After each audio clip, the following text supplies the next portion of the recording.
Fala, protagonistas! Aqui é Aldo Derete. Estamos iniciando mais um episódio do Protagonismo Esporte Clube, o seu podcast sobre empreendedorismo, carreira e negócio. E hoje nós vamos falar dos três: carreira, negócio, empreendedorismo, falar de tudo hoje. Maravilhoso. Então, está aí, está nos acompanhando, já encaminha esse episódio para quem você conhece que tem que trabalhar bem numa carreira, tem que construir bem um negócio ou já é um empreendedor.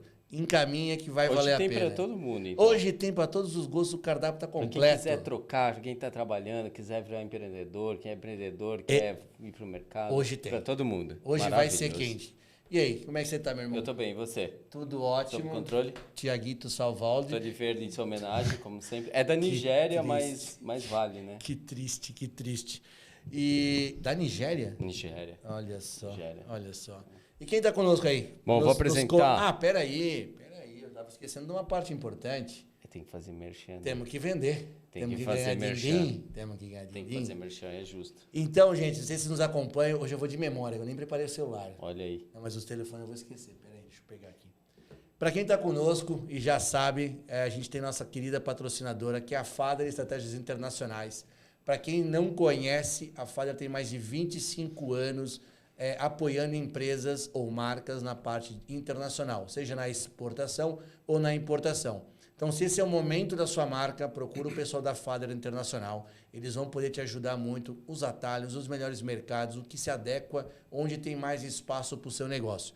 Para encontrá-los é no ¡Fader Internacional ou no telefone 47 3035 2400.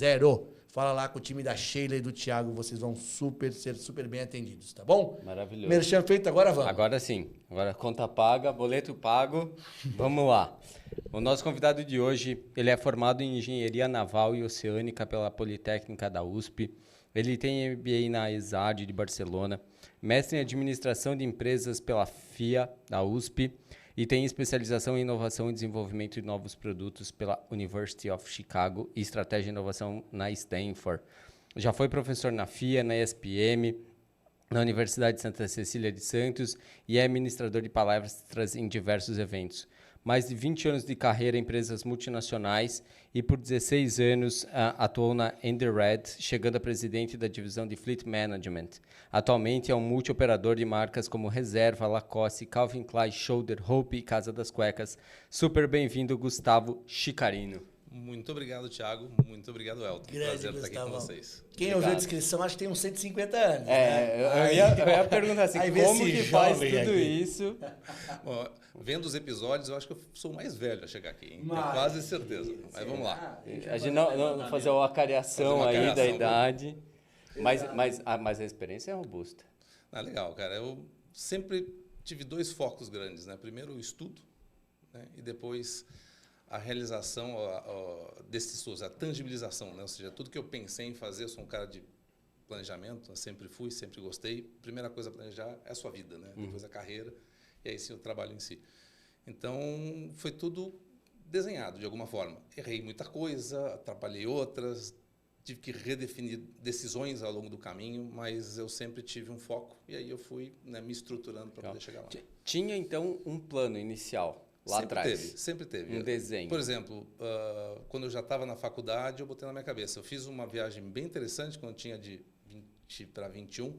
Fomos em 5 amigos, né, o meu irmão Fred, aí o Henrique, o Robson e o Zé, a mochilar na Europa. Né? E mochilamos por 71 dias, com incríveis $3.500. Foi o investimento assim? total. Né? Então, fizemos de tudo. Dormi em trem, dormi em estação, comi em supermercado, foi bem divertido. E lá uma coisa me mordeu. Eu falei, cara, eu preciso morar fora. Né? Uma coisa é você mochilar. Né? Outra coisa, assim, aí é você morar. Então, eu tomei essa decisão e foi uma grande decisão. Porque uma vez terminada a universidade, eu já apliquei um MBA para poder estudar na Europa. E eu falei, eu quero Europa, não quero Estados Unidos. Né? Por que isso? Por quê?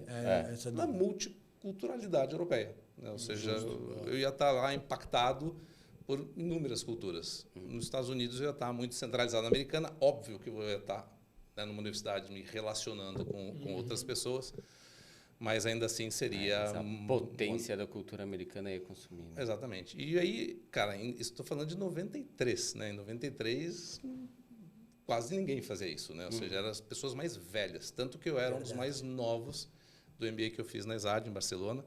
Eu fui, na época, estava me formando na Poli, eu fui na FEA e fui na GV entender isso, o que é esse tal de MBA, né? Onde é legal fazer, como é que é bom fazer. E tinha outro ponto importante. Para eu me qualificar e entrar numa universidade americana, meu inglês tinha que estar muito melhor do que ele era. Né? Ele era legal, né, para o estudante, mas para fazer um GMAT e TOEFL da vida, eu ia competir com americanos naquela época, né, principalmente. E o segundo ponto era a questão desse envolvimento com outras culturas. Então eu falei, cara, eu acho que eu sou muito mais competitivo aplicando para uma universidade europeia, não de língua inglesa, então já tinha London Business da fila, do que indo para uma americana. E aí eu fui falar, cara, quais são as melhores universidades europeias para MBA, ou escolas de negócio para MBA, onde eu possa me candidatar? E a ISAD era uma delas. Né? Cara, eu tinha amado Barcelona como cidade. Quando você faz um curso como esse, não é só o conteúdo acadêmico, é a vivência. Então, você morar em Barcelona é muito mais legal que morar em Rotterdam, que tem uma super escola, ou em Lausanne, né, no IMD. Cara, Barcelona é Barcelona. Barcelona. Então, eu acho que isso fez parte da minha decisão e foi muito sábio. E aí, uma vez indo para lá, tal, eu estudei, eu falei, cara, preciso aproveitar e o meu tal inglês, né? Vamos dar uma evoluída? Daí eu falei, tenho que fazer um exchange program. Então, os últimos 6 meses do meu curso, eu fui para onde? Para os Estados Unidos. Legal. Apliquei e fui fazer. Aí você falou, cara, como é que você escolheu essa universidade?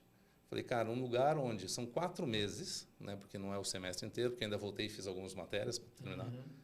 Nesse período, vai ser provavelmente o meu último período de gozo absoluto de estudo e lazer. Né? Porque até então eu não tinha trabalhado. Comecei a trabalhar com estágio. Tinha feito estágio, mas estava. Entendi. Então eu falei, cara, não adianta ir para Chicago, vou para Stanford. Mas é um frio do cacete. Desculpa, cacete. Não, mas aqui pode, a gente pode Aqui tudo. tá liberado. Então eu falei, cara, eu preciso ir para o Sul, porque com 4 meses eu preciso aproveitar o lugar. De novo, Claro. o envolvimento, a vivência em Barcelona É verdade. foi diferente. Tanto que eu me recusava a procurar. Você vai sair de Barcelona para ir para Chicago? Aí Não dá. Então fui para a Flórida, University of Florida. Aí você fala, você foi passear? Não, cara. Lá tinha um professor, deve estar falecido, chamado Eugene Brigham, que era um dos grandes caras de corporate finance que tinha. Por quê? A Universidade da Flórida acolhia muitos professores mais velhos. Boa. Então, e lá fui. Foi sensacional. Foram 4 meses. É uma cidade pequena chamada Gainesville, totalmente universitária. Tem um campus absurdo. Na época, acho que tinham 60 mil pessoas, estudantes lá, acho que 60 ou 40, não importa, um número importante. E lá tinha uma infraestrutura esportiva, né? A gente está de algum lado do esporte aqui, que era impressionante. Lá, naquela época, a Seleção Americana de Atletismo treinava lá. Caramba. Então, a infra era incrível. Eu sempre fiz judô a minha vida inteira e, por questões de joelho, passei a correr, eu falei, lá. Então, foi muito legal, porque foram 4 meses onde meu inglês turbinou. O curso de matéria, se eu tivesse ficado na Espanha, com certeza na Espanha seria muito mais forte. Mas, cara, melhorei meu inglês, vivi um país diferente, fiz esporte pra caramba, fiz outros amigos, conheci outras culturas, uma outra cultura. Então, na composição, excepcional. Fez sentido. Decisão. Fez sentido. Aí eu voltei para a Espanha, depois voltei para o Brasil. E tudo isso antes de começar a carreira? Antes de começar, efetivamente. Estava estudando ainda, né? Então, é vantagem. E eu agradeço demais os meus pais, né? A Sônia, a Joaquim. Foi quem deu a patrocinada boa aí para crescer. Tendo feito a escola pública ajudou muito. Né? Sim, não tive custos universitários, salvo uma república. Sim. Mas, basicamente, para ir para lá, eu tinha grana de estágios para pagar 5% desses 2 anos. Meu pai bancou os outros 95%. Apertaram o cinto aqui e tal. Que legal. Mas agradeço eles, meus irmãos, né? Que também seguraram uma onda grande aqui, né? Mas muito legal também o que você falou eu fui pesquisar, a curiosidade, né? Sim. A questão de querer, porque tem muita gente, cara, e eu achei legal essa colocação, assim, que quer chegar onde você chegou, ou quer, quando ouve o podcast, eu não quero chegar ali onde eles estão, mas não tem a curiosidade de saber como chegar. E tão pouco planejar. Né? E você falou um negócio que é muito legal e a gente reforça muito aqui. Planejar não quer dizer que a rota vai ser única. Exato. E nem que é uma linha reta. Na verdade, você vai acertando a trilha, vai se organizando até chegar lá, mas você sabe onde quer chegar. Então, é muito legal o pessoal estar ouvindo assim, a iniciativa da curiosidade. Porque também, tinha uma condição financeira legal, ou apertou a condição para chegar lá. Mas tem hoje em dia, isso era 93, né? 93, você falou. Hoje em dia, tem muito mais facilidade, está muito mais acessível, mas a gente fala muito aqui que acesso à informação não quer dizer ter informação ou ter conhecimento. As pessoas acessam muito, mas acabam tendo profundidade muito rasa. E isso complica bastante também. Muito legal. E a gente já embalou aqui, mas quero deixar registrado, o Gustavo é um dos melhores franqueados que eu já trabalhei Obrigado. na minha história. Um cara extremamente profissional, extremamente coerente no que fala, não tão pouco tá onde tá, e é o que é. Justiça. Então, cara, obrigado pela participação aqui, foi Imagina. muito legal. Foi custoso, né? Porque o homem é difícil, né, cara? O homem Até é fechar difícil. essa agenda aí. O adiamento foi por causa do olho. Não, é verdade, tô brincando, tô brincando. Ô, Gustavo, me conta uma coisa. Você teve uma carreira, uma jornada linda corporativa e hoje tem uma jornada fantástica focada em varejo, em operação de lojas. Como é que foi houve esse planejamento? Como é que foi essa transição? Se houve planejamento, como é que se planejou? Porque também tem muita gente pensando em fazer essa movimentação. Então, uma coisa que eu sempre tive, o famoso sorte de estar preparado para, né? Eu sempre, ao longo da minha carreira corporativa, eu tive pessoas incríveis, né, que me ajudaram a crescer. Né? Então, os chefes na essência, os líderes na essência. Né? A começar pelo próprio Marcelo, que é o meu grande amigo e grande sócio, né? Um irmão que eu tenho.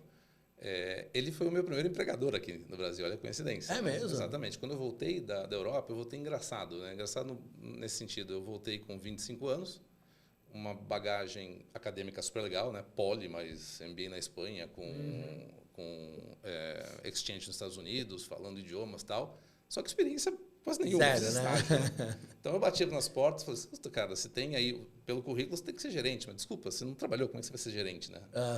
E aí eu tinha uma proposta na época de trabalhar até na Dupont, né, como analista financeiro, e o Marcelo, só que era em outubro, ia começar em janeiro, por causa do prazo, né, de fechar o ano e tal. O Marcelo falou, cara, minha família tem uma empresa aqui, a gente está reestruturando, quer vir para cá e ficar esses meses? Falei, vamos lá. Né? E esses meses viraram 2 anos, né? Porque o negócio ficou muito legal, eu achei muito mais interessante ficar lá. Meu primeiro emprego foi como gerente administrativo e financeiro, né? Graças ao Marcelo, que eu agradeço até hoje por muita coisa. E foi uma experiência interessante, porque toda a minha equipe era mais velha que eu. Né? Então, aí eu aprendi muito a liderar. Né? Ou seja, cara, eu não posso chegar, não, que sou amigo do dono, porque eu tenho o curso ABC, fiz isso, fiz aquilo. Tudo isso em Santos, né? Então tem a questão de quem estuda em São Paulo. O cara já é diferente para o estado de São Paulo. Isso foi em 95, né? Vamos, né? Sim. Primeiro emprego foi como gerente administrativo. E o mais financeiro. novo da turma. Não da turma, mas dessa equipe, sim. Da tua equipe. E o Marcelo é mais novo que eu, sendo diretor financeiro. Né? Então, e a gente não, o grupo todo legal. Reposicionou a empresa, foi muito legal. Mas eu aprendi o quê? A aprender com os meus liderados, né? E também dos meus chefes, né? No caso. O Marcelo era mais novo que eu, mas tinha uma experiência muito maior. E aí eu fui encontrando pessoas em cada uma das minhas passagens corporativas que me foram dando oportunidades. Né? Mas eu sempre forçando um pouco a barra no sentido, se eu quero estar ali, pela minha expatriação, depois que eu fui trabalhar na Itália como expatriado, eu forcei a barra positivamente. Eu desenhei a expatriação e falei, meu chefe, eu quero ir. Mas eu sempre pensei atitude, o seguinte, né? Atitude. Eu sempre pensei, a questão do protagonismo, né? Justo. Mas eu sempre falei assim, cara, mundo corporativo não é eterno. Né? Ou seja, somos peças de um tabuleiro que tem sua serventia. Isso é mal, isso é ruim? Cara, é assim que funciona. A vida é assim, a vida assim. de adulto é assim. Então, eu sabia que isso ia acabar em algum momento, porque eu poderia envelhecer, ia ter gente melhor do que eu chegando, gente mais capacitada, com mais energia, eu poderia estar cansado, 1000 coisas poderiam acontecer. Então, lá de trás, eu falei, cara, eu preciso ter um plano A, um plano B e um plano C. Eu desenhei. O que é o meu plano B? Era dar aula. Porque eu sempre gostei de compartilhar conhecimento, achei coisa legal, tal. Sempre fui grato por tanta gente que me ensinou. Falei, eu vou querer ensinar em algum momento. Foi por isso que eu pensei em fazer o mestrado acadêmico na FEA. Porque eu já nunca fui engenheiro, né? Eu até trabalhei como estágio, mas eu sempre fui administrador. Então, eu falei, vou fazer um mestrado acadêmico, porque é muito mais fácil você ter um mestrado acadêmico. O CAPES, né, exige, né, mestrado, doutorado, para você...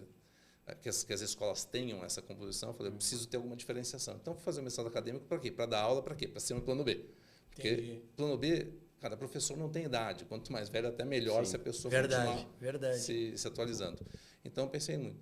Eu falei, cara, tudo bem, tem um plano B, mas e se ele não for suficientemente rentável, gerador de renda, para eu poder seguir minha vida de acordo com a ambição que eu tenho, ter família, etc.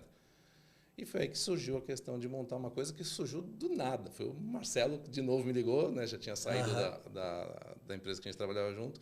Falou, cara, tem uma oportunidade aqui da gente o colega cutucou para a gente empreender, né? Para ali, para lá, você topa? Eu falei, bora lá. Né? E a gente começou a conversar, acabou dando certo.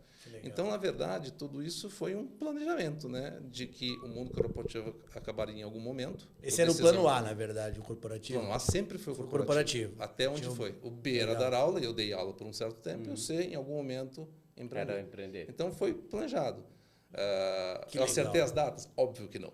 Né? Eu fui construindo Mas isso. Mas você foi se preparando para os três caminhos. Exatamente. Que é um pouco do que a gente sempre fala, né?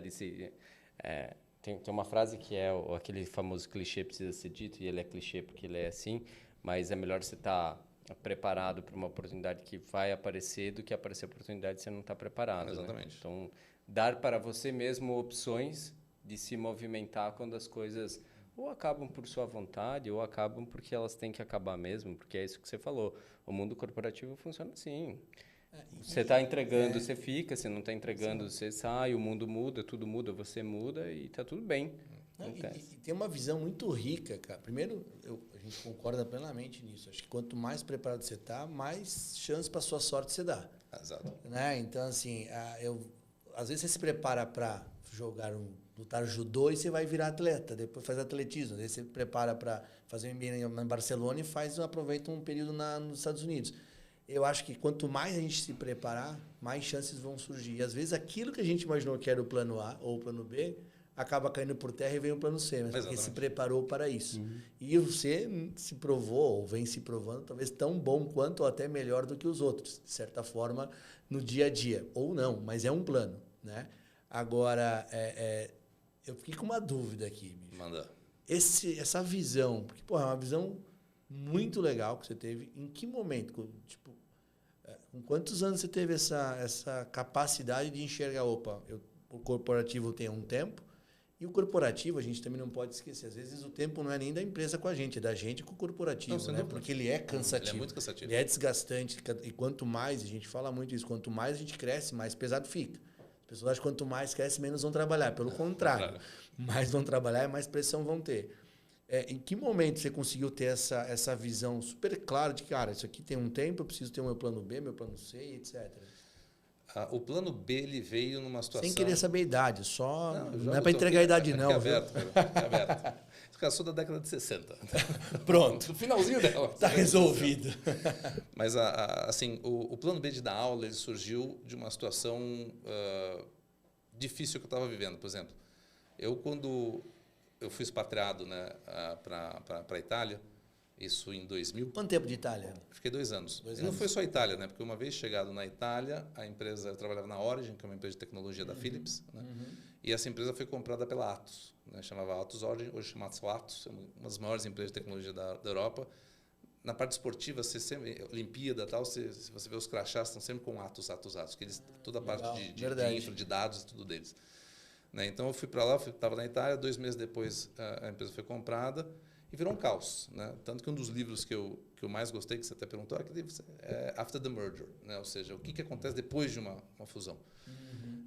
Que realmente, eu não acredito muito em fusão. Para mim, o que existe é aquisição, né? Sim. Porque quem lê Maquiavel, o Príncipe, explica um pouquinho isso, né? Quem compra, compra. Compra e pronto, né? Você tem que botar... O maior vai engolir. Vai engolir de alguma forma, né? Tem uma expressão que eu vi essa semana, aliás, o Douglas esteve aqui conosco, um abraço para ele, que é assim, se você vai ter uma relação com um gorila, entenda que quem vai mandar na relação é o gorila. Acabou. Não tem muita história, não. Adapte-se a isso e siga a vida.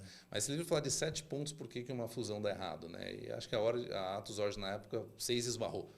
E eu estava num país onde as 2 empresas eram do mesmo porte, tanto a Atos quanto a Origin. Então, fusão não deu, né? Ainda mais como era baseada em Milão, outra em Turino, ou seja, os italianos não se entenderam. Sim. E eu fui expatriado de novo para a Holanda. Entendi. Né? Então, só que eu falei, cara, não posso, né? A minha então esposa, ela estava estudando, eu falei, não posso simplesmente ir para lá, porque não é um curso de inglês que você leva para cima e para baixo. Ele falou, cara, faz o seguinte, 3 meses você aguenta, você vai domingo à noite, volta quinta à noite, empresa de tecnologia, home office, ou na sexta. Eu falei, beleza. Make a long story short, nesses 3 meses eram 18. Então, durante 18 meses da minha vida, eu trabalhei de segunda a quinta na Holanda, em Eindhoven, e sexta-feira na Itália, em Milão. Beleza, hein? Então, foi uma experiência incrível de viver 2 países em um, né? E, obviamente, que a hora que terminou o prazo, na hora de voltar para o Brasil, eu tentei ficar lá, eles também gostaram que eu ficasse, a gente não acertou o país, né, por algum motivo, eu falei, vou voltar para o Brasil, né? Melhor terminado. Quem disse que você cabe? Esse é um problemaço de quem é expatriado. Normalmente, você cresce muito mais do que a posição, ou muitas vezes a empresa onde você está. E a volta é difícil. porque você está Eu maior. tinha pensado nisso, sim. não. Né? Nunca tinha pensado Então, no meu caso, eu estava maior do que as posições disponíveis. Não que não tivesse, óbvio que tinha uma posição do meu tamanho lá, só que estava bem preenchida. Né? Não é porque o cara está vindo bonitão da Europa, vou botar você aqui. Então, eu não cabia na organização. Mas foi muito bom, porque foi uma saída também planejada, foi discutida. Eu voltei de boa, sabendo que não ia caber, porque essa conversa dura meses, né? Não é que estou indo amanhã e vai. Sim. Então, fez áudio e tal. Falei, cara, voltando para o Brasil, estudando estado fora, morando fora, falando de 5 idiomas, tá mole, relaxa aí, tô bonito.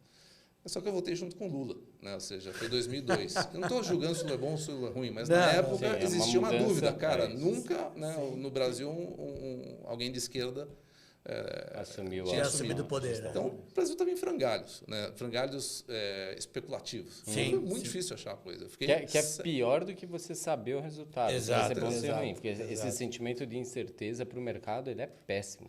Tem uma expressão que eu gosto muito, que é muito melhor um final horroroso do que um horror sem fim. Exato. Né? Porque gostei o final dessa. horroroso, cara, resolveu, você vai se posicionar e você adaptar a situação. A angústia é a pior coisa do que é a pior sensação que tem, porque não acaba, né? A angústia não termina enquanto não resolve. Então, é uma expressão que eu levo para mim. E a gente tem visto o mercado há um tempo nesse momento dessa incerteza e é tão ruim, porque os investimentos ficam parados, as movimentações ficam paradas, o mercado como um todo para. É horrível. É especulativo. A angústia é péssima. Então, foram 7 meses de mercado. Você voltou e ficou 7 meses? 7 meses. Se eu soubesse que iam ser só 7 meses, beleza. Mas você nunca sabe, né? Você nunca sabe. Então, hoje, contando, foram só 7 ou tão 7. Mas foi muito importante, porque ali eu migrei a minha carreira. Eu era um cara financeiro, era um controller, né? E dentro da área, meu próximo passo seria ser um CFO, só que dentro da área financeira eu não gosto de tesouraria. Cara, como um bom CFO tem que gostar de tesouraria também. Total. Então eu sabia que eu não ia. E é interessante que eu fiz um outplacement na época, negociado e tal, e essa pessoa que abriu os olhos para mim. Ele falou, cara, você não vai ser um bom financeiro, porque tem um lado que você não gosta. Você até pode gerir um bom tesoureiro. Mas, cara, se você não é que você não sabe, você não gosta, é diferente, né? É diferente. Você até entende o pão, mas não gosta. Então, e é pior, tá? É muito pior. Porque quando a gente não sabe, a gente aprende. Exatamente. Quando Sem não dúvida, gosta, não gostar, esquece. Você tem um gatilho ali, né? Você fala do tempo e fala, Não, você já sai sofrendo Já vai no dia. Exatamente. Mas a posição de controladoria tem um lado legal, porque é o lado de finanças que está mais emergido dentro mais imerso, né, dentro de toda a empresa. Então é muito próximo de negócios. Então eu falei, cara, eu quero fazer alguma coisa de negócios, desenvolvimento de produtos, estratégia, planejamento. E aí eu comecei a direcionar. Eu falei, não é minha praia, vou estudar. Eu falei, cara, eu preciso ter um plano B. Aí que foi. E aí, cara, então já quer estudar, eu estava segurando a grana, né, falando, não sei quanto tempo vai durar, vou estudar num lugar público. Então, o que é a melhor escola de administração pública? É a FEA. Então, vou estudar lá, vou me preparar para estudar lá. E já que eu tenho mestrado acadêmico, vou poder dar aula. Então, aí que surgiu o plano B. Foi dessa dificuldade, né, momentânea, mas que poderia durar 1, 2, 3 anos. Num contexto complexo. Num contexto complexo. Isso é legal. E aí eu entrei no mestrado na mesma semana que eu fui empregado no Grupo Accor.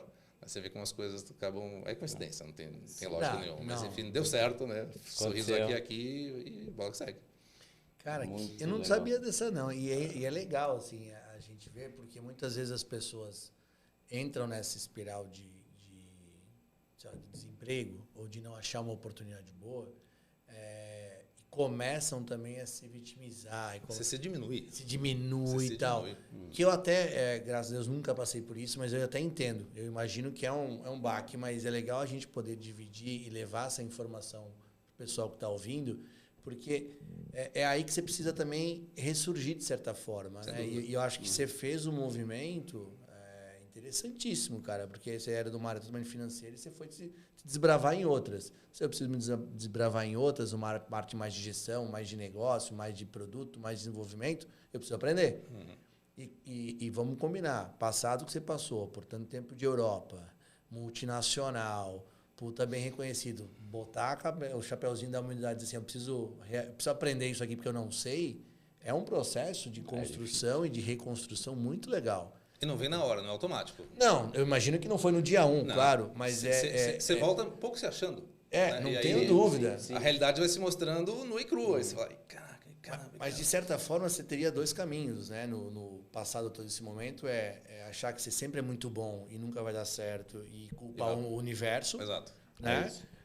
Ou você dizer, cara, beleza, eu sou bom o suficiente, eu achei super legal a sua colocação também, isso é um ponto bom. Às vezes não é que o mercado não te quer, é que tem pessoas boas lá. Exato. E o mundo corporativo, o mundo é assim, às vezes não é que não tem vaga para você, é que quem está lá é bom. No momento de retração, de incerteza, mais ainda, que o mercado está estagnado, né? é isso. Mas você falou o negócio da vitimização, eu acho que, para mim, meu ponto de vista é que ela acontece mais ou menos nesse momento da jornada aqui que o Gustavo estava falando, porque é natural, você está 7 meses, está X tempo tentando uma recolocação ou tentando voltar para o mercado, normalmente você vai ter aquele momento meio impostor ali que vai dizer, será que eu não estou preparado mesmo? Será? E aí a decisão eu posso me vitimizar e sentar num canto e ficar ou dizer assim, não, beleza, já entendi, não vai rolar aqui, então qual é o plano? Sentir, sofrer, eu acho que esse luto, eu acho que é natural. Esse autoluto, ele vai acontecer, é inevitável, mas a questão, acho que o que eterno. muda o jogo é a atitude de dizer, tá, deu, agora aqui não tem espaço, então eu vou ampliar a minha sorte, eu vou ampliar os meus espaços. Daqui a pouco eu vou me desenvolver aqui numa fé e vai surgir o que eu quero na parte que eu controlo, que eu sou controller, ou não, eu caminho para o outro lado e trago essa experiência junto. Então essa atitude, ela é muito rica, eu acho que é legal a gente dividir isso, porque é raro, cara. É uma tomada de decisão. É bastante raro isso acontecer, especialmente, de novo, com a bagagem que você veio, né? Veio grandão, né? Veio, vivenciou um negócio muito fora do normal, efetivamente. Naquela idade que eu tinha, naquela época era diferente. Era muito diferente, né? Então é bem, bem interessante. Ou seja, a gente vai tomar os tombos. A questão toda é como a gente vai reagir com os tombos. E que bom levar tombo, porque a chance que você tem de se reinventar, né? Porque senão você fica naquela vidinha padrão, eu tô indo bem, por que você nunca procurou, nunca surgiu a oportunidade? Falta um tombo às vezes, né? E muitas vezes a gente está dentro do furacão, a gente não enxerga isso. Também. Né? E depois, se você... eu tive uma passagem numa firma, foi bem duro. Foi bem duro mesmo. Assim, foi um negócio pancada. Hoje eu penso assim, na época eu tava... Cara, eu queria cortar os pulsos e dizer, pelo amor de Deus, alguém me tira daqui. Eu não estava buscando outro projeto, estava buscando uma fuga. Né? E depois, com hoje, olhando, ainda bem que não veio a fuga, ainda bem que não surgiu nada diferente, que eu vivenciei essa jornada, porque, cara, hoje é difícil me assustar, né, no sentido de problemas do dia a dia corporativo, porque aquilo lá foi tão pesado, forte, cara, isso aqui... Vai isso resolver, aqui, fica tranquilo. A sombra é maior que o monstro, fica tranquilo que aqui a gente lida, não é porque você sabe lidar, que você sabe que você passou por coisa muito mais difícil, então esses ciclos eles te amadurecem. Não, né? tem dúvida. E agora, uma coisa importante que eu fiz nessa época é que, não sei se todo mundo presta atenção, é outro momento de novo, né? São 30 anos atrás, quase 20 e pouco. Mas é a questão de você mostrar para o mercado que você está disponível, né? Porque o problema é esse, a dificuldade não é achar um emprego, é as pessoas saberem que você está querendo um emprego. E eu já tive até um colega de faculdade que a impressão é que ele, ficando desempregado, se retraiu. Tô com vergonha. Tô com vergonha, né? Cara, ao contrário, você tem que falar, cara, tô aqui, porque às vezes a tua posição tá num cara... Aliás, tem um comercial fantástico, que eu não lembro quando que foi, era um anúncio da Folha. Eu sempre dou esse exemplo quando eu falo do Palestra Conversa. Mas é que o cara tá lendo um jornal, né? E pensa assim, caramba, tô querendo achar um apartamento na praia, legal, não sei o que lá. Mas pensamento, então. E do lado dele tinha um cara pensando, caramba, eu tô com um apartamento da praia porque eu preciso vender, não sei o que lá. Aí os dois, então, de repente, abre o elevador, eles saem e um para o outro lado. E aí anunciar, classificados da Folha. É isso, cara. Porque ninguém falou com ninguém. E isso acontece direto no mundo corporativo, né? Então, se você não falar que você está precisando... Então, eu aprendi muito a fazer networking nessa época. Verdade. Né? O cold call, aquela ligação sempre foi mais introspectivo, mais tímido. Cara, ali eu me soltei. Porque é sobrevivência, né? Tímido você, só que não. Mas tudo bem. Já foi. Já foi, né? Já aconteceu essa Mas, cara, parte, eu podia ficar em casa, jogando, esperando, o telefone tocar... olhando pro telefone. Eu tinha que ligar e... Então, eu gostava de mandar carta pra caramba. Na época não era tão fácil. Para endereço de e-mail de empresa, aí você não tinha e-mail, ficava testando .com.br, isso. Mas você sabe que isso para mim é muito atitude também, porque eu fiz algumas mentorias com executivos e, cara, quando você vai ver, geralmente a pessoa procura um mentor para ou ela quer evoluir ou ela quer mudar de empresa. nas que eu fiz, 80% querem um novo desafio, querem achar um caminho, um novo passo. Aí hoje, na época era mais difícil, hoje tem um LinkedIn. Aí você diz, cara, mas você quer mudar de lugar, mas você tem uma postagem no LinkedIn que foi o cartão de Natal da empresa que fez ano passado. Não dá. Como é que você vai ser visto? Porque é um algoritmo, você vai aparecer mais, não é para postar um monte de besteira, também não é para ficar um influencer do LinkedIn. Não é o Facebook, né? Não, Mas, cara, não é para postar isso, mas cria uma rotina, apareça mais. E mesmo quando você não está procurando, siga postando. Né? Siga colocando a sua opinião. Tenta menos possível ser opiniões aquelas... as extremas, as né? extremas, ou as bolas divididas, porque também eu acho que não é o ambiente. Exato. Não que não tenha opinião, mas não é o ambiente. Mas as pessoas, elas vão direto para esse movimento quando estão desesperadas ou quando estão desempregadas. E quando estão empregadas, elas esquecem. Elas esquecem. E, cara, esse endomarketing, vamos dizer assim, esse marketing pessoal, ele é muito importante. E é bom esse ponto, porque mesmo tendo o que você tinha de carreira, precisou fazer networking. Networking hoje, conhecer pessoas é fundamental. E a gente já falou disso aqui algumas vezes, não é? E a abordagem também é fundamental. Né? Porque a abordagem, tem uma vaga aí, outra coisa é bater um papo. Não, quero te conhecer melhor, quero conhecer a sua carreira. Deixa eu entender como... A famosa, vamos tomar um cafezinho? Vamos tomar um cafezinho. Né? Isso. Virtual ou não, vamos tomar um cafezinho. A gente fala muito disso aqui. Cara, vem numa abordagem, né, de tomar um café, ou faça essa abordagem, tomar um café, ou... sei lá, tô querendo mudar de mercado, trabalho com roupa, quero ir para bens de consumo. Você se importa de me falar um pouquinho do seu mercado, os desafios, se faz sentido para mim ou não, nunca trabalhei aí. Cara, esse tipo de abordagem, eu acho improvável que alguém negue um papo. Também acho. Ainda mais agora, que dá para fazer um online ali. E sabe quem gosta muito desse tipo de papo? Headhunter. Verdade. Eles querem saber, cara, o que está acontecendo na tua indústria? Me conta. Conta os players, essas pessoas. Verdade. E aí o Headhunter não te esquece. Então, nossa, quantas vezes não conversei com o Headhunter, eu forçando, vamos ter um papo, te contar como é que está acontecendo na minha indústria de cartões, tal, não sei o que lá. E às vezes o cara está precisando de algo. E às vezes não é para mim, pode ser para um colega, para um amigo. Então, cara, Headhunter não é e às vezes não é naquela hora, né? É um cara que precisa da informação. Sim. E até mais, né? Ele vive da gente, né? Vive da gente. É isso. Exatamente. Então, a gente cara, é uma matéria-prima para ele, uma matéria-prima, mas lógico. ele vive dessa matéria-prima. Exato. Então, assim, ele quer conhecer pessoas. Sim. Ele é valor conhecer pessoas. Né? Agora, me fala uma coisa, Gustavão. Saiu do mundo executivo para o varejo. Como é que foi a mudança de mindset? Assim, que foi o desafio? O que foi... Não fácil, mas o que te ajudou nessa transição que você trouxe do corporativo, que você teve que reaprender mais uma vez na sua vida? Que foi... É que você tinha um professor que era o Marcelo, né? Aí fica mais grande fácil professor, também. o cara manja muito. Mas acho que a grande vantagem foi ter feito em paralelo. Né? Então, eu tive um grande privilégio, sempre muito transparente, né? Na época, o Oswaldo, né? meu chefe na época na TIC, foi o Virgílio quem me trouxe, que foi um grande líder para mim, mas o Oswaldo foi presidente durante boa parte do tempo que eu estava lá.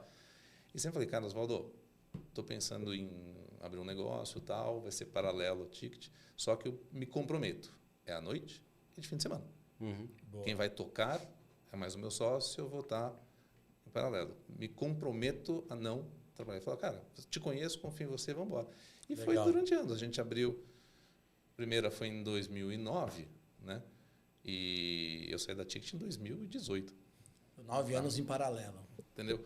E o negócio foi tomando vulto. O Marcelo foi aos poucos se envolvendo cada vez mais, me cutucando. A gente tinha um valor de faturamento. Falou, cara, quando chegar esse valor, você cai fora. Só que eu também comecei a crescer, né, dentro da empresa, ter os meus desafios. E falei, cara, não está dando, que tá legal. Mas o fato de levar em paralelo foi muito bom. Né? Porque é um dos maiores confortos. Né? Ou seja, se não desse certo, segui minha vida aqui. Ele tomou um risco maior do que eu, inclusive. Verdade. E que legal isso que você está falando, que você foi tocando no paralelo e crescendo dentro da sua empresa, então o sinal de que você continuava fazendo um excelente trabalho. Não tem dúvida, minha esposa Mari ficava brava, né? Não dá para ganhar todas também, né? Exato. Mas ela sempre me ajudou muito nesse sentido de pé no chão, o que você quer da vida, vamos pensar, que senão não tem tempo para nada, né, cara? Legal. Eu fui pai mais velho, né? O nascimento das minhas filhas ajudaram muito nessa tomada de decisão de sair do mundo corporativo e focar, né, no empreendedorismo, porque aí me dá muito mais flexibilidade. Claro. Né? Verdade, Posso estar muito... O meu tempo com elas é muito maior, então isso foi muito importante. Mas a gente dá muito certo, acho que pela contribuição que tanto o Marcelo quanto eu levamos para a empresa da nossa cultura corporativa. Né? A gente filtrou o que é legal e o que não é legal. E a gente leva meritocracia níveis exóticos, gamificação níveis exóticos, benefício, a proximidade, o estar envolvido. Legal. Né? Eu já ouvi de várias pessoas trabalhando com a gente. Cara, não é possível. Você é o dono mesmo? Você está aqui batendo papo comigo?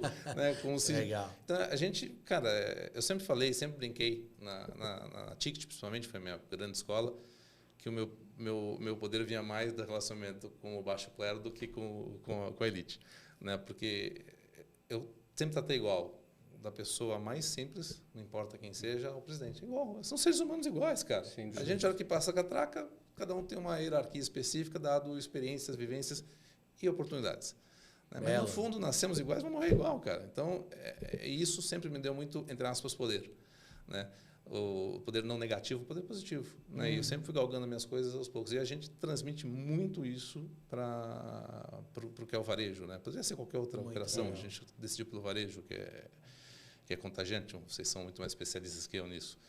Mas é fazer com que as pessoas se sintam... A gente sempre brinca, né? O Marcelo tem uma frase que é ótima. Quando a gente vai contratar alguém, você não está vindo aqui para um namoro, você está vindo aqui para um casamento. A gente quer que você fique com a gente 10, 15, 20 anos.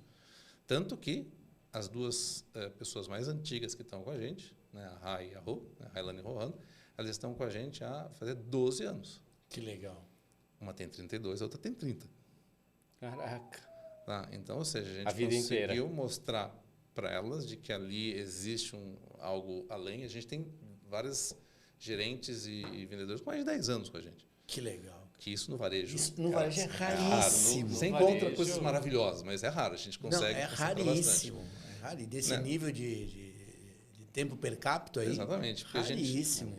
Porque a gente fala, cara, a gente remunera bem, né? Porque o que a gente remunera volta. Né? A gente fala, cara, se você vem aqui trabalhar pelo piso... não é aqui que você vai trabalhar. Se você ganhar o piso, você vai ficar triste. E eu vou ficar triste. Sem dúvida. Tá? Então, não vai durar, né? Não vai durar. Então, porque o ambiente é tão meritocrático, é tão pulsante, que não vai durar. Eu acho que esse alinhamento é muito legal. Né? Exato. E a gente preza muito a carreira. Então, são gerentes que foram... consultor. A gente chama de consultor não vendedor. Né? É consultor que veio de apoio ou de estoque ou de caixa. A gente tem muito gerente que foi vendedor. Né? E vai construindo a carreira ali dentro. Então, a gente tem, quando a gente fala, a gente não está inventando. A gente cita nome, tem fulano, ciclano, ou seja, o que eu estou falando para você existe dentro de casa. Né? Então, essa acho que é a grande diferença. Isso faz a gente diferente. E o envolvimento que a gente tem com as franqueadoras, né? Com operadores. Né? Participar de um conselho de franqueado, estar próximo dos franqueados, usar esse conhecimento que você está recebendo de várias marcas e levar para uma outra marca. E não para contar segredos industriais. Cara, tem práticas que funcionam super bem ali. Sim. Será que vai funcionar aqui para você também? Entendeu? Então, perfeito. Essa troca de conhecimento para a gente sempre foi muito legal. E também conversar com os outros franqueados. E, cara, o que você está falando de bom que eu não estou mesmo? Deixa eu aprender com você e aí eu te ensino um pouco o que eu estou fazendo. A gente joga um liquidificador e sai um bem bolado aí. Então, a gente é muito assim. Mas, cara, acho que 3 lições boas para a gente dar highlights aqui. Uma, o alinhamento na contratação, né? O recrutamento, porque isso é fundamental. Seja no varejo, seja no mundo corporativo. Alinha expectativa. Esse tempo atrás a gente contratou uma pessoa, começou 2 semanas lá, gente de TI, Rodrigo, gente boa demais.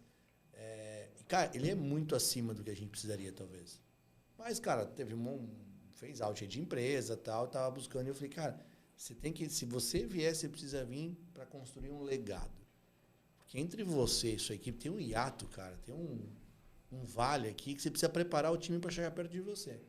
Só que se você pensar em legado, faz sentido. Se pensar em grande corporação, quero chegar, só vou dar ordem, todo mundo... Esquece, não vem, cara. E tá lá há 60 dias aparentemente feliz da vida e, cara, tá empolgadaço. Mas porque a gente alinhou a expectativa, né? A gente deixou claro. Então, muitas vezes, até no varejo, que parece tão... menos óbvio, porque é mais uma vendedora, ou mais um consultor de venda, ou mais uma gente... Cara, alinha a expectativa. Mas muitas vezes o empreendedor precisa saber o que ele quer, né? Sim, tem dúvida. Porque muitas vezes ele também só quer mais dar o tratamento, o recrutamento de uma maneira tão leviana, vamos dizer assim, que aí também você vai ter o que você colheu, né? O que você está plantando. Exatamente. Não tem muito jeito. Se essa contratação acontecer assim, frágil, Possivelmente a temporada vai ser começou curta, errado, né? e vai ser frágil também. Começou errado, dificilmente. Outra lição, e aí é para os dois lados, duas lições aqui e conhecendo você e o Marcelo, como a gente já trabalhou junto, vocês levam as informações, né, as provocações de uma franquia para outra de uma maneira muito positiva, construtiva. E eu já vi franquia levar de uma maneira agressiva, dizendo assim, se é ruim lá é bom, e isso não vai funcionar. Né? Vocês levam realmente provocando de forma construtiva. E também a lição para os franqueadores, né? Recebam isso de forma construtiva. Né? Porque e a gente sempre impulsionou muito isso na rede que a gente trabalhou junto. Cara, quanto mais multifranqueado, melhor. Sim. Porque, na verdade, aí você vai pegando os melhores insights e vai vai botando o teu jeitão aqui, vai melhorando. Ninguém tem o suprassumo da rede e o suprassumo do processo. Então, são 3 lições que é legal a gente destacar, porque leva muito mais a resultado. Leva um horizonte muito mais profundo. É isso mesmo. Muito, muito. Outra pergunta. O que é mais legal trabalhar? Que marca é mais legal? Brincadeira, não vou. Marota. Ele deu uma pensada ali, ele fala, bom, então... Falou, bom, agora tchau pra vocês. Eu gosto de todo mundo igual, tipo mãe respondendo filho. Não, eu gosto de todo mundo igual. Aí a gente ama o filho de um jeito diferente e tal. Eu precisava provocar essa. Deu errado alguma coisa? Nesse planejamento, nessa construção? Putz, deu errado, deu ruim. Cara, deu vários erros, ainda bem, né? Que cada um deles a gente aprende. A gente teve marca que não deu certo, né? A gente operou Enjoy, né? Operou The Body Shop, as duas não deram certo, né? Por X motivos, não vou entrar em detalhes, né? Sim. Mas acho que um problema do empreendedor é abrir mão do que não está dando certo, né? Você ficar pegado, não, vai dar, mais um mês, vai dar. Você tem que saber o stop loss, né? É importantíssimo, saber a hora de parar, né? E eu acho que a gente soube, nos 2 casos, a hora de parar, né? E de trocar e colocar outra, né? Aproveitar o ponto, o momento. Então, isso foi bastante importante. E até brinco, o Enjoy foi um MBA caro que a gente fez. Mas que a gente aprendeu tanta coisa ali que valeu a pena. Né? Poderia não ter tido isso, mas já que teve, vamos tentar extrair o que foi de bom, em vez de ficar lamentando. E teve esse momento assim, de sentar numa mesa, você, Marcelo, o time todo, dizer assim, cara, o que deu ruim aqui, porque onde que a gente errou? A gente troca, eu e ele a gente troca muito, né? Mas essa meia culpa, assim, beleza, isso aqui foi porque não deu fit, mas aqui... A gente não espera dar ruim, a gente vai, ao longo da vida de cada uma delas, a gente vai analisando o que está dando certo ou não, né? Ou seja, até um fechamento ele é bem planejado, né? Não é, não quero mais, não dá, mas não aguento mais, vamos fechar amanhã. Não, calma aí, vai tentando, você tem que ter mil soluções para um não dar certo, né? A gente tenta buscar o que é o menos dolorido. Então não é que a gente senta aí porque não deu certo, a gente vem conversando porque não está dando certo. Sim. Né? Em algum momento a gente fala, cara, não deu mesmo, vamos respirar fundo e vamos executar. E vamos ver, a equipe vai para onde? Vamos tentar realocar, né? São bons profissionais, leva tem aqui, pessoas leva ali, né, também. A gente trata os nossos colaboradores, né, um termo que a gente sempre usou na Ticket, na Underhead, que eu gostava muito, não funcionários, colaborador, um negócio mais legal. Cara, são seres humanos, né? Não é uma pessoa que simplesmente, não quero mais você, vou demitir. Tá? Cara, o cara tem uma família, né? O cara tem uma renda advinda desse trabalho que é importante para ele. Então, não é assim, não vou brincar mais. Tem tanto impacto. Uma coisa que eu aprendi bastante, quando eu assumi cheguei à presidência da TicketLog, né, que era uma das operações da Ticket, cara, uma empresa de 1000 funcionários.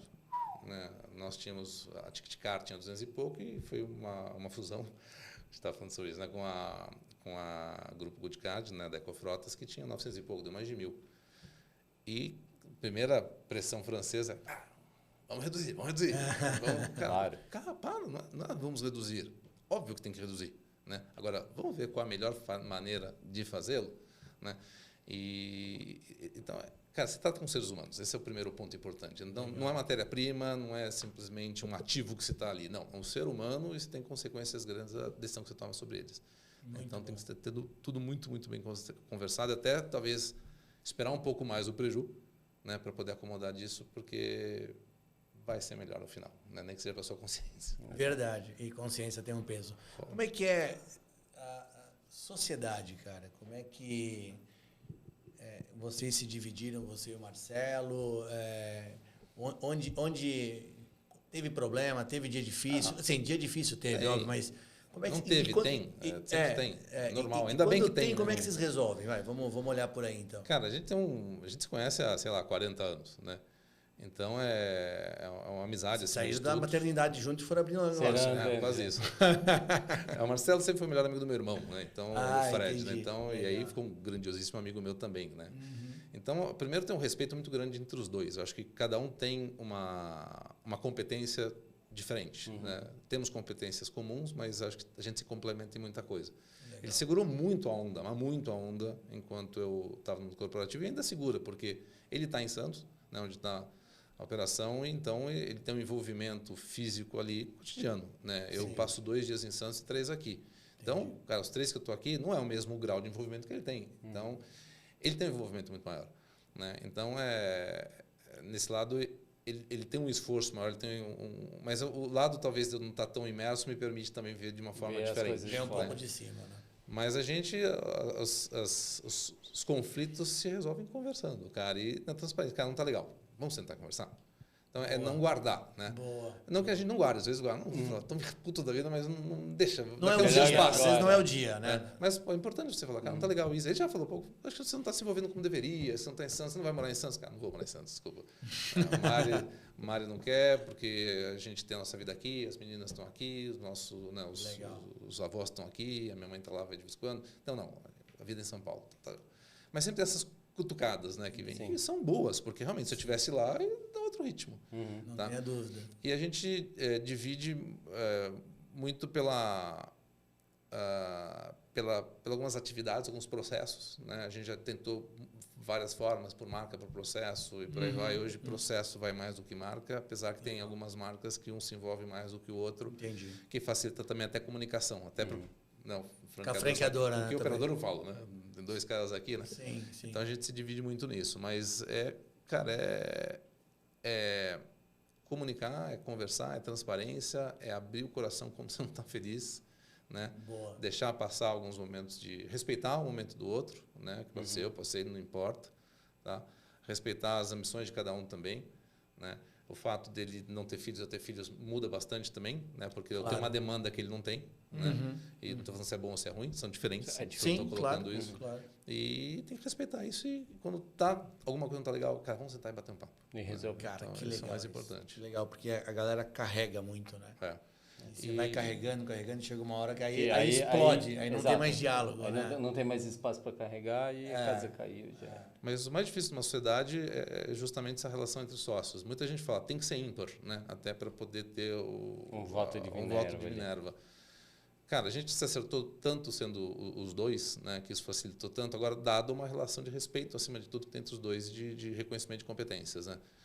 Porque é muito fácil você falar, não quero mais brincar e não dá mais. Exato, e não vambora. muito fácil, muito fácil. É o mais fácil de tudo. Vamos dividir isso, você pega tanto. Não. Então, é esse diálogo que mais vale e, obviamente, o respeito com e a paciência, né? Dizer um pouquinho além do que normalmente é, porque cara, é uma sociedade, não é uma amizade, né? Não é um mundo corporativo que tem é uma empresa que tem entre os dois que a gente tem que legal. Respeitar. Puta, animal, cara. Nosso tempo vai matando aqui, para variar, né? Mas é porque o papo é bom, passar rápido, entendeu? O Gustavão, a gente sempre fecha fazendo uma pergunta para casar com o nosso mote do Esporte Clube, né? Que é um momento esportivo, e você já foi esportista, então não vão faltar momentos, que você tem uma recordação boa, seja você praticando esporte, seja do seu grande clube do coração, Coringão. Né, Thiago? Cada um sabe onde sofre. Seja de outro esporte que não futebol. O que é o momento que te traz boas recordações, assim? Ou momentos também, não precisa ser só um. Eu fiz muito judô no começo da minha vida, né? Acho que eu parei com 23, 24 anos. E sempre me envolvi muito, né, com judô, e tive a sorte de treinar numa academia, numa associação que tinha um grupo absolutamente seleto de atletas em Santos, uma academia super pequena, uma sobreloja, né, do Sensei Paulo Duarte. E um deles era o Rogério Sampaio, né, que foi campeão em Barcelona em 92, hoje é o diretor-geral do COB, né, do Comitê Olímpico Brasileiro.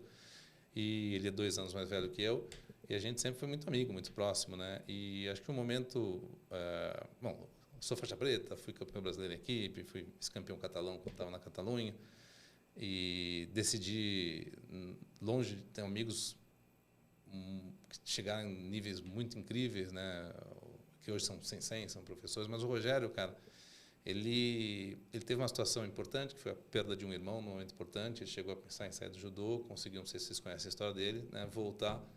E ele, que era um cara que não tinha essa exposição internacional tão grande, né? Ele acabou na raça galgando. E eu estava com ele, né? A gente até brinca, puta, era só você era o meu amigo, o único amigo que eu estava na seletiva, né? Além dos preparadores técnicos do técnico lá da Olimpíada de Barcelona. Então foi muito legal. Eu estava no Rio com ele quando ele ganhou a seletiva, que já foi algo que ninguém imaginava. Puta, você vai para uma Olimpíada, cara. Foi incrível. A gente voltando, ali, berrando, né?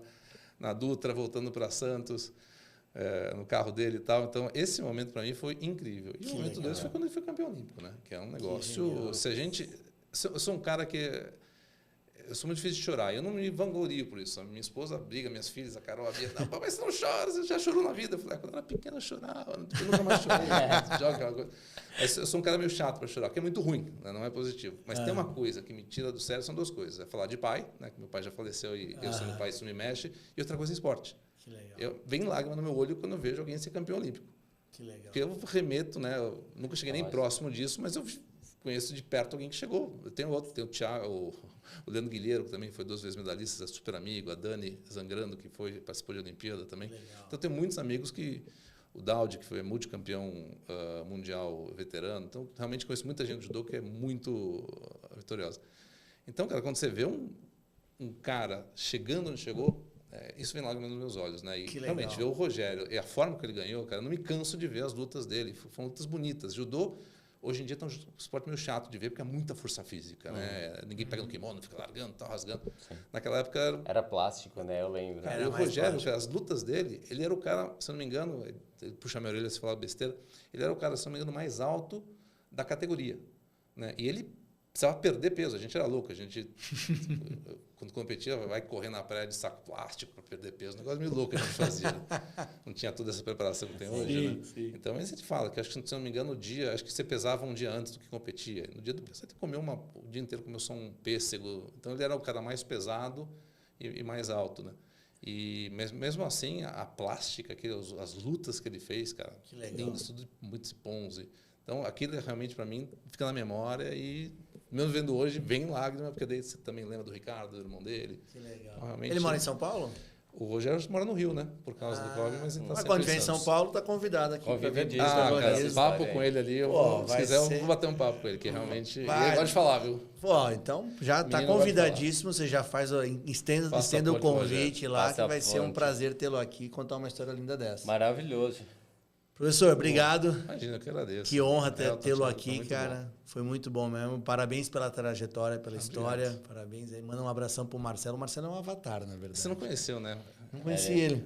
Não... Fui 2 vezes a Santos e ele não apareceu. Entendi. Sabe, aí eu brincava com... Eu não sei se ele existe mesmo.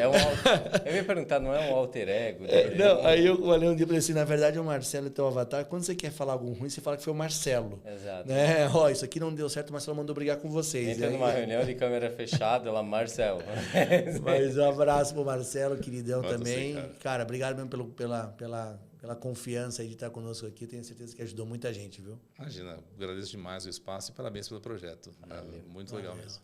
E quem quiser nos seguir, nos acompanhar, onde que nos encontra, meu irmão? Para ver os episódios completos, procura a gente no YouTube, no Spotify, no Deezer, Protagonistas Esporte Clube. Aí você vai lá, já favorita, já ativa as notificações para saber quando tem episódio novo. E para quem quiser conversar com a gente, mandar feedback, sugerir pessoas para vir aqui para contar suas histórias. E quem quiser ver os highlights, entra no Instagram e no TikTok, Protagonistas Esporte Clube. A gente tá lá com os melhores momentos. Show. E esperando os feedbacks sempre. Manda feedback, manda pergunta. Indica também outros protagonistas como o Gustavo aqui para a gente convidar. Vai ser um prazer. E, como falamos, entrega prometida. Tem papo de carreira, tem papo de varejo, tem carro de negócio, empreendedorismo. Caminha para quem você acha que vai contribuir. Nosso propósito é impactar uma pessoa por semana, ajudar nesse desenvolvimento e nessa construção. Tá bom? Até a próxima? Feito. Valeu, então, rapaziada. Até mais.